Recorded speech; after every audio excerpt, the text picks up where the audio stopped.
Hello friends, welcome back to Analyzing Stock Market. So today I'll be talking about Euro USD pair and we'll do the Forex analysis for 30th to 3rd April 2026. So let's go straight to our chart. So here, Euro USD chart is open. Currently, let's talk about the closing first, what happened on Friday. So here, as you can see, 0 to 18% negative move.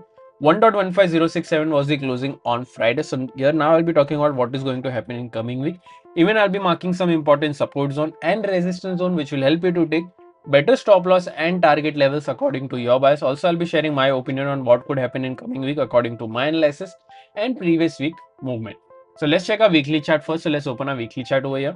So here, this is a weekly chart. In this weekly chart, we can see a bearish candle with a small body and a small lower wick and a big upper wick. If I talk about the stochastic RSI is at around 1816 level, which is at oversold area, which is indicating as a positive momentum. But remember, as we always say, we should not only depend on RSI or other indicators. You should also look for other factors which moves the pair, like any news or important events, and then make a decision according to that data. So now let's mark some important support zone and resistance zone on a one-day chart. So here, this is a one-day chart. Currently, if you haven't subscribed to my channel, do consider subscribing to my channel and click on the bell icon so that you don't miss any videos that I upload on my channel. Also, here important some support zones and resistance zones are already marked. So currently, we don't need to mark any new levels. So here, let me just straight away talk about the closing first. So here 1.15067 is the closing. Here the direct support is 1.14583. Direct resistance is 1.15098.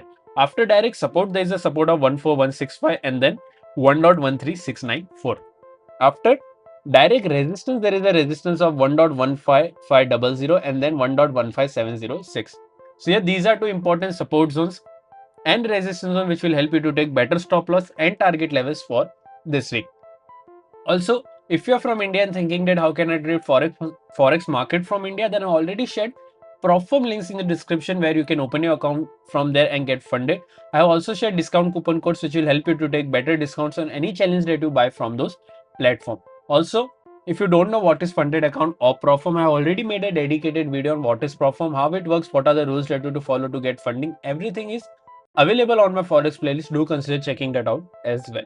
Also, if you find these rules of prop firms are very strict, then you can also use my direct broker link, which is GTC FX. I already given a link in the description. If you open an account from the link given in the description, then I will add you to my premium Telegram channel where I share my own trade as well. So if you're interested in that, then do open your account from the GTC FX link given in the description.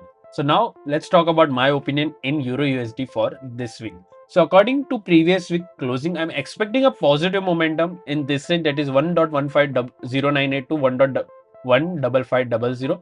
But if we see a gap down opening or a flat opening, then we'll wait for any direct support or direct resistance gets break. If direct support gets break, if you're going for any short trade, then only go for a short trade. Once this level gets breached and a 4-hour or a one-day candle gets closed below this, then you can go for a short till this level. Even for this level, once 4-hour or one-day candle gets closed below this as well. Overall, my expectation is a bit positive in this range, but we will respect the prices and we'll trade accordingly. Overall, my expectation according to previous week closing is positive. What are your expectations? Do let me in the comment section. If you did like my analysis, then don't forget to like, share and subscribe to my channel. Thank you.